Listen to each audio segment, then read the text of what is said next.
적벽대전. 삼국지 3대 대전 중 하나인 적벽대전은 조조 대 유비 송권 연합의 전쟁입니다. 앞서 소개해드린 관도대전만큼 시대의 흐름을 크게 바꿔놓았다는 점에서 대전이라고 불릴 만한 전쟁입니다. 그런데 이 전쟁은 한 가지 의문점이 있습니다. 바로 조조의 이상한 행보죠. 조조는 자신이 직접 지휘한 전투는 적벽대전 이전까지 그리고 적벽대전 이후에도 이런 모든 면에서 상대에게 완벽하게 패배한 경험이 거의 없으며 적벽대전만큼 큰 피해를 본 전쟁도 거의 없습니다. 이전이든 이후든 원소나 유비와의 전쟁을 제외하면 완벽하게 전쟁의 판도를 컨트롤하며 상대를 이간시켜 이긴 적도 있고 계책으로 상대를 혼란스럽게 하거나 그냥 힘으로 찍어 누른 적도 있으며 압도적인 전력으로 전쟁을 하지 않거나 병력 손해를 최소화하며 복속시킨 지역도 있었습니다. 조조는 그 생애 동안 대부분의 전쟁을 자신의 손바닥 위에 놓고 전쟁을 판도를 컨트롤해가면서 자신이 원하는 방식의 전쟁을 유리하게 이어나갔습니다. 그러나 적벽에서는 그렇지 않았죠. 상대의 계략을 파악하지 못한 실책, 계책은 거의 사용하지도 않고 술 마시며 노래나 지었습니다. 조조는 대체 왜 이전에도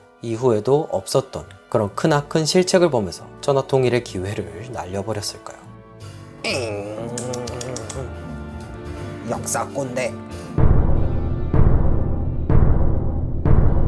일반적으로 조조군은 16만에서 100만, 유손연합군은 유비군이 2000에서 2만, 송건군이 최대 2만에서 3만, 총 5만 정도로 이야기하곤 합니다. 하지만 잘 아시다시피 조조의 80만, 100만은 말이 안 되는 숫자죠. 족한 멸망 이전 위나라의 인구수가 약 500만 명이었습니다. 이 당시를 기준으로 봐도 전 인구의 5분의 1을 병력으로 동원했다는 이야기입니다. 초기 인구수가 221년 기준 90만이었는데 제갈량이 최대 동원했던 병력 최대 약 20만 정도였다는 것을 보면 위나라의 병력이 저 정도로 많으려면 최소 900만 이상은 되어야 합니다. 이 전 왕조인 한나라, 즉 후한이 5,600만 정도였는데 황건의 난, 여러 혼란 등을 감안하더라도 갑자기 전 중국의 절반 이상을 점령하고 있는 조위가 인구수가 500만 정도였다는 것은 이상합니다. 이후 왕조였던 서진이 300년을 기준으로 3,500만이었다는 것을 감안했을 때 인구가 그렇게 말도 안 되게 줄었을 리는 없습니다. 그렇게 이를 정리해서 다시 보자면 등록되지 않은 인구가 많았다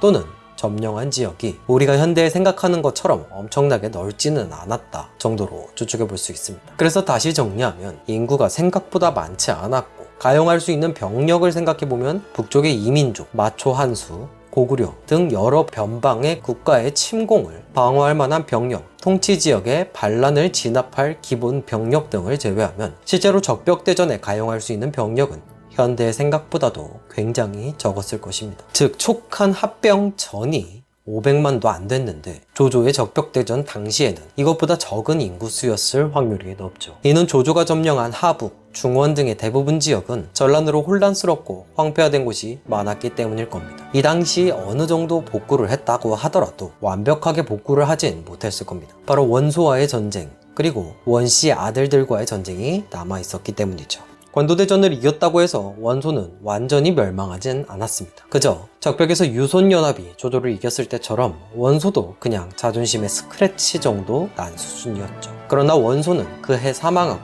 원소의 아들들이 국력을 분산시켜 말아먹었기 때문에 망했습니다. 그러나 그런 원시 일가조차도 조조는 완벽하게 말소시키는데 수년이 걸렸죠. 이는 조조가 내정에 신경 쓸 만한 시간이 부족했다는 뜻이기도 합니다. 그랬기에 조비대의 촉한이 멸망 전인 262년 정도가 돼서야 겨우 500만 명 남짓이 되었던 것이겠죠. 게다가 조조의 적은 유비, 송권뿐만이 아니었습니다. 주유의 주장 중 하나에서 북쪽에 마초 한수가 남아있다라는 기록이 있는 것처럼 조조에게는 후방의 위험도 있었습니다. 북서쪽뿐만 아니라 북방의 이민족들과 고구려도 있었으니 말이죠. 즉 조조는 한 군데의 모든 병력을 몰빵할 수 있는 처지도 아니었다는 의미입니다. 이들 모두를 종합해 보았을 때 조조가 동원할 수 있는 병력은 주유가 말한 대로 16만 정도가 최대선일 수 있으며 보통은 10만, 많게는 20만 정도가 아닐까 생각합니다. 그렇다면 유손연합이 해볼 만한 것이 아니냐라고 생각할 수도 있지만 물론 연이나 저런 말도 안 되는 숫자에서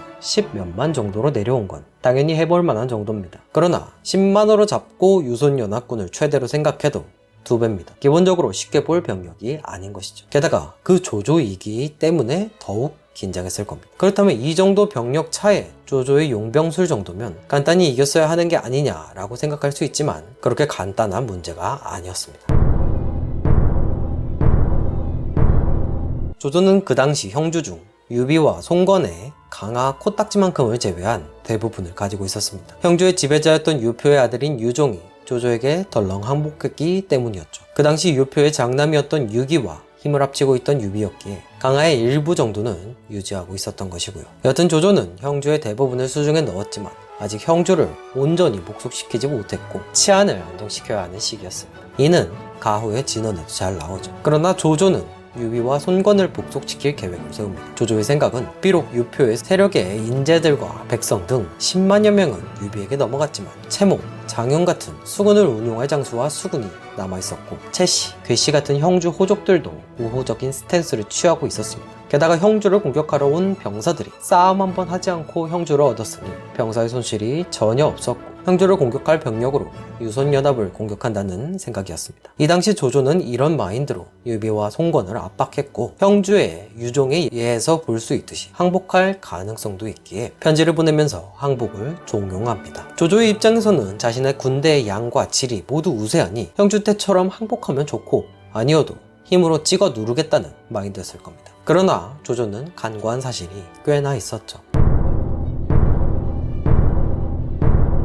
조조의 실패 원인은 사학자분들이 여러 가지로 분석하십니다. 보통 대내적, 대외적으로 구분할 수 있을 텐데 일단 대내적, 형주를 안정시키지 못함, 기병 중심의 편제, 수군이 들어온 지 얼마 되지 않았음, 풍토병, 대외적, 주유, 노숙과 같은 존재들의 위험성, 잘못된 루트, 사항계의 간파 실패, 겨울, 빵의 위험 등이 있습니다. 하나씩 살펴보겠습니다. 먼저 대내적으로 조조는 형주를 점령한 지 얼마 되지 않았습니다. 후일 유비가 파촉을 점령한 지 얼마 되지 않아 관우 복수 및 형주 탈환을 위해 벌인 이릉대전에서도 제갈량과 조운 등의 사람들은 아직 익주가 온전히 복속되지 않아 라는 내용의 진언을 합니다. 마찬가지로 손권 입장에서도 육손이 대도독이 되어 막기로 하였지만 많은 제장들이 형주가 복속된 지 얼마 되지 않았다는 것을 들어 차라리 포기하고 퇴각해서 막자는 식으로 이야기한 기록도 있습니다. 즉 어느 지역이든 게임마냥 점령하면 끝 이게 아니라 점령한 후에도 사후 관리를 철저하게 해야 합니다.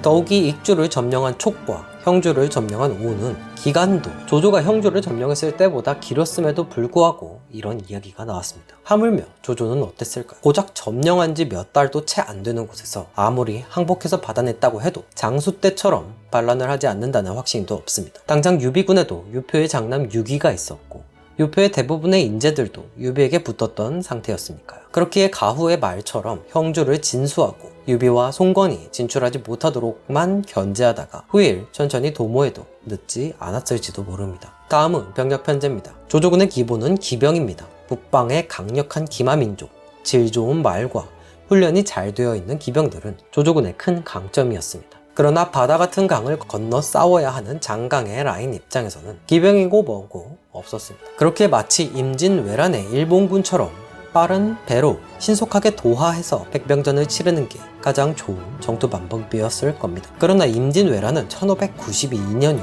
여긴 208년입니다. 50년, 100년 차이로도 많은 변화가 일어나는 고대, 중세 사회인데 자그마치 약 1400년의 차이가 있는 이 두 전쟁에서의 조선 수준은 말하기도 입 아플 겁니다. 즉 정서에서도 자세하게 나와 있지 않아 심지어는 적벽은 허구다 또는 적벽에서 수전은 없었다 이야기가 나오는데 배로 제대로 된 수전은커녕 그냥 사람 나르는 큰 배 정도로 가늠되었을 수 있습니다. 여기에서 중요한 바로 수군입니다. 당시 조조의 수군은 형주에서 기른 수군들로 채모, 장윤의 수군이었습니다. 이 수군들은 훈련이 잘 되어 있었을 확률이 높으니 아마도 도하와 배를 운용하는 방법 등에서 자신들만의 강점을 가지고 있었을 겁니다. 그러나 이들은 들어온 지 얼마 되지도 않았습니다. 게다가 채모는 조조와 친분이 있었다고 하니 연희에서처럼 주위에 반관계 같은 걸 하지 않아도 다른 여타 조조군 내 장수들이 채모를 싫어할 만한 이유가 충분할 겁니다. 실제로도 채모가 유기를 버리고 유종을 후대하며 유표의 후계자로 유종을 세웠다는 사실 때문에 조조군 내에서는 좋게 보는 이가 없어 조조만이 채모를 벗으로 대했다는 기록도 있습니다. 그랬던 채모였기에 설령 조조의 신임을 받고 수군 도독으로 임명되어 있었다고는 하지만 자신을 좋게 보지 않는 조조군 내에서 얼마나 영향력이 있었을지는 대충 짐작이 가지 않을까요? 다음은 풍토병입니다. 다들 아시다시피 오나라 요절 징크스는 대대로 오나라 팬분들이 안타까워하는 사실 중 하나입니다. 손견, 진무, 손책, 주유, 노숙, 여몽, 태사자, 능통 등등 수많은 인물들이 사라져버렸는데 이들 중 전사 한 몇 명을 제외하면 많은 인물이 풍토병 등으로 병사했습니다. 그만큼 이 당시 남방의 풍토병은 굉장히 무서운 것이었습니다. 당장 이 남방 지역은 송나라 이전까지는 개발도 지지부진하던 지역이었고 여러 질병이 난무하던 곳이었습니다. 비슷한 지역으로는 익주의 남방 지역이 있겠네요. 즉 이런 질병들은 쉽게 넘길 수 있는 부분이 아니었습니다. 소노의 내부에서도 병사한 인물이 한두 명이 아니었습니다. 이 지역을 기반으로 살아가는 사람들도 심심찮게 병사하는 곳인데 전혀 면역이 없는 북방 사람들이 오면 그냥 픽픽 쓰러졌을 겁니다. 정리하자면 대내적으로는 불안정한 형주와 기병 중심의 수군 합류 집정 그리고 풍토병으로 인한 전체적인 군 운용이 어려웠을 것이라는 점입니다. 다음은 대외적으로는 주유, 노숙과 같은 존재의 위험성을 인지 못했을 가능성이 높습니다. 제가 즐겨보는 역사 유튜버 중에 청화수님이라는 분이 계십니다. 아시는 분도 계시겠지만 그분께서는 조조의 곽가를 첩보 실장 같은 임무를 맡았을 가능성이 있다고 하셨습니다. 즉 곽가가 전국적으로 첩보원을 통해 정보를 수집하고 그 정보를 통해 적중률 100%의 진언을 할 수 있지 않았겠냐는 이론이었는데 이 이론을 전복해서 보자면 조조는 곽가 사후 벌어진 적벽대전에서 적군의 정확한 인물 데이터를 확보하지 못했고 이에 적을 완벽하게 알지 못하는 상황에서 벌어진 전투였기에 패했을 확률이 높을 수 있다는 주장이죠. 사실 이 가설이 어느 정도 타당하다고 보는 게 실제로 가후가 있었는데도 불구하고 가후의 진언을 듣지 않았고 이후 벌어진 위수 전투에서는 가후의 진언을 수용하면서 마초와 한수에게 이간계로 적을 와해시키는 작전을 펼치기도 했던 걸 보면 가후처럼 그런 계책을 낼 수 있는 군사가 없었던 게 아니라 조조가 한 인물에게 꽂히면 그 인물에게 의존하는 경향이 없잖아 있습니다. 그런 성향 때문에 가후를 100% 신뢰하지 않았고 그로 인해 패배했던 게 아닌가 싶습니다. 가후가 충분히 곽가의 대체제로서 활약할 수 있었음에도 조조는 곽가의 임팩트 덕분에 가후를 크게 신뢰하지 않는 그래서 적을 가볍게 보고 전투에 임하는 실수를 범했을 수 있다는 의미입니다. 이후 위수전투에서는 그런 자신의 과오를 인정하고 가후의 진언을 중용했을 가능성도 있고 그 다음은 루트가 잘못되었다는 주장입니다. 조조는 형주에서 적벽으로 가는 루트를 선택했었죠. 즉 장강에서도 꽤나 넓은 지역을 건너야 하는 곳이었습니다. 하지만 이 주장은 합비에서 건업으로 바로 진군했어야 한다는 주장입니다. 합비는 아시다시피 육지로 송권의 지역인 여강군과 연결되어 있습니다. 이런 곳에서 전투를 진행한다면 조조군의 강점인 기병을 중심으로 전쟁을 펼칠 수도 있었고 병력도 상대보다 많기에 공성전도 꽤나 수월했을 겁니다. 이런 여강을 기점으로 후방의 강화를 협공해서 점령하고 서주의 병력과 연계해서 동호의 수도였던 건업을 바로 타격한다면 훨씬 더 수월한 전쟁을 치렀을 것이라는 주장입니다. 즉 조조는 형주가 너무 쉽게 들어오자 너무 안일하게 생각한 나머지 상세한 진경 루트를 생각하지 않고 즉흥적으로 행했다는 주장인데 이를 보면 조조가 자신의 나이 때문인지 어지간히 급했던 티가 나는 듯합니다. 다음은 사한계의 간파 실패입니다. 이는 앞서 말씀드린 주유, 노숙 같은 인물 파악 부재와도 연결되는 부분입니다. 대부분 조조는 상대의 책략을 간파하고 그를 역이용하거나 또는 자신이 먼저 책략을 사용해서 상대를 흔들어 놓는 상황에 따라 유려한 전술을 구사하는 인물이었습니다. 그런데 적벽에서는 그냥 덜컥 믿어버렸죠. 이는 자신이 보낸 편지와 강표전에서 나온 장관을 보내 상대를 염탐할 때 보였던 정황들로 추측한다면 오나라 내부 상황을 장관을 통해 어느 정도 파악했는데 그 결과 항복하려는 움직임이 꽤 있었고 그를 토대로 황계의 사한계를 어느 정도 신뢰할 수 있다고 판단한 게 아닐까 합니다. 다음은 겨울입니다. 적벽대전의 가장 큰 전투 조조가 대패하고 화용도를 통해 도망가는 것까지의 전투는 11월, 즉 겨울에 일어난 일이었습니다. 이 당시 주유의 주장에 따르면 겨울이라 말에게 먹일 것이 없다는 것을 근거로 들어 손권을 선택했었는데요. 이에 따라 안 그래도 힘쓰기 어려운 기병들이 더욱 힘이 빠져버렸다는 이야기입니다. 사실 말에게 먹일 것이 많았어도 적벽과 그 근처의 지형 특성상 기병이 활약할 전장이 많지는 않았을 것이지만 그래도 기병이 주력인 조조군에서는 확실히 기병이 굳건했다면 적벽에서 화계로 말아먹었다고 해도 하구, 오림, 화용으로 이어지는 퇴강로에서 더 큰 피해는 받지 않고 퇴각했지 않았을까 싶습니다. 그러나 앞에서 말씀드린 지형 특성을 다시 설명드리자면 하구와 오림 그리고 화용도로 이어지는 조조의 퇴각로에는 습지대가 있었습니다. 즉 기병을 운용하기 어려운 지역이란 뜻이죠. 이는 임진왜란 당시의 신립의 탕금대 전투처럼 말이 시원하게 달릴 수 없어 설령 기병이 잘 먹고 굳건해 떨어도 전투 자체는 쉽지 않았을 수 있다는 반증입니다. 해서 계절도 조조군에게 불리한 부분이었다고 할 수 있습니다. 마지막으로 북방의 위험입니다. 다른 세력은 차치하더라도 당장 마초와 한수가 떡 버티고 있는 옥양주 지방은 조조에게 큰 골칫덩이였습니다. 해서 조조는 처음에는 형주를 무력으로 복속시키고 어느 정도 안정을 취한 뒤 상황에 따라 송건이나 유비를 공격할지 마초와 한수를 공격할지 아니면 정사처럼 장로의 한중을 먼저 점령하려 할지를 결정하려 하지 않았을까 합니다. 실제로 조조가 적벽에서 패하고 3년 뒤인 211년 조조는 종효를 보내 장로를 공격하게 하였습니다. 즉 유표를 정리 후 송건, 유비, 마초, 장로 이 넷 중 하나를 정리하기 위해 각을 재고 있었는데 형주가 그냥 손에 들어오자 각이고 뭐고 이 정도면 형주까지 온 김에 유비, 송건부터 정리하자 라는 마인드가 생겼을 수 있습니다. 그러나 마초와 한수의 북방은 쉽게 생각할 수 없는 세력이었고 장로 또한 마음만 먹으면 정리 가능하지만 한중의 지리적 특성상 귀찮은 존재였을 겁니다. 즉 조조에게 유손연합을 빠르게 정리하지 않으면 후방에 마초가 일어날 수도 있으니 조급함이 생겼을 가능성도 충분했겠죠. 이 모든 이유들을 종합해서 결론을 내려보자면 기본적으로 조조가 가용할 수 있는 병력이 말도 안 되게 많지는 않았다. 그래서 조조는 원래 형주만을 점령하고 후의 일은 상황을 봐가면서 진행할 예정이었다. 그러나 형주가 너무 쉽게 손에 들어왔다. 이를 본 조조는 자신의 나이도 있으니 만약 천하 통일을 하려 한다면 이때가 기회다 라고 생각했고 형주를 치러 온 병력이 그대로 있었으며 마침 손건과 유비가 근처에 있으니 이들을 먼저 격파해서 빈사 상태 또는 멸망시켜 놓은 뒤에 마초와 장로 그리고 유장을 공격하면 내 시대의 천하 통일도 꿈이 아니다 라고 생각했다. 그래서 공격을 하려 했는데 발목을 잡는 부분이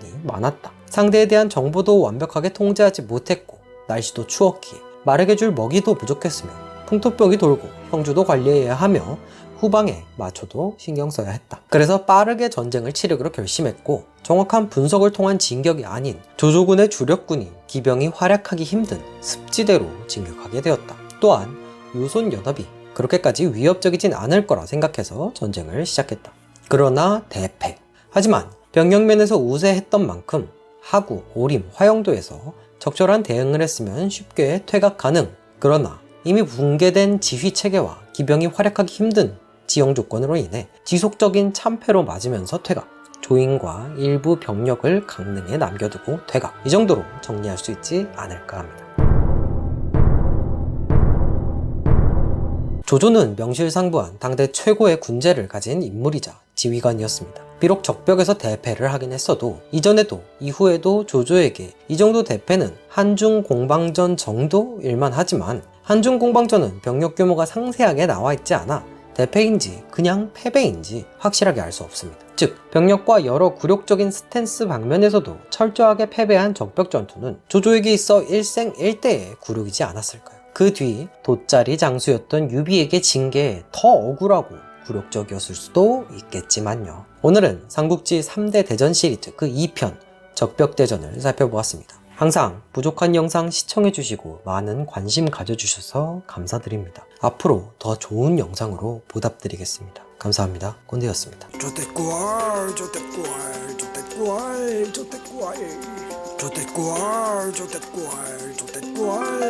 cual.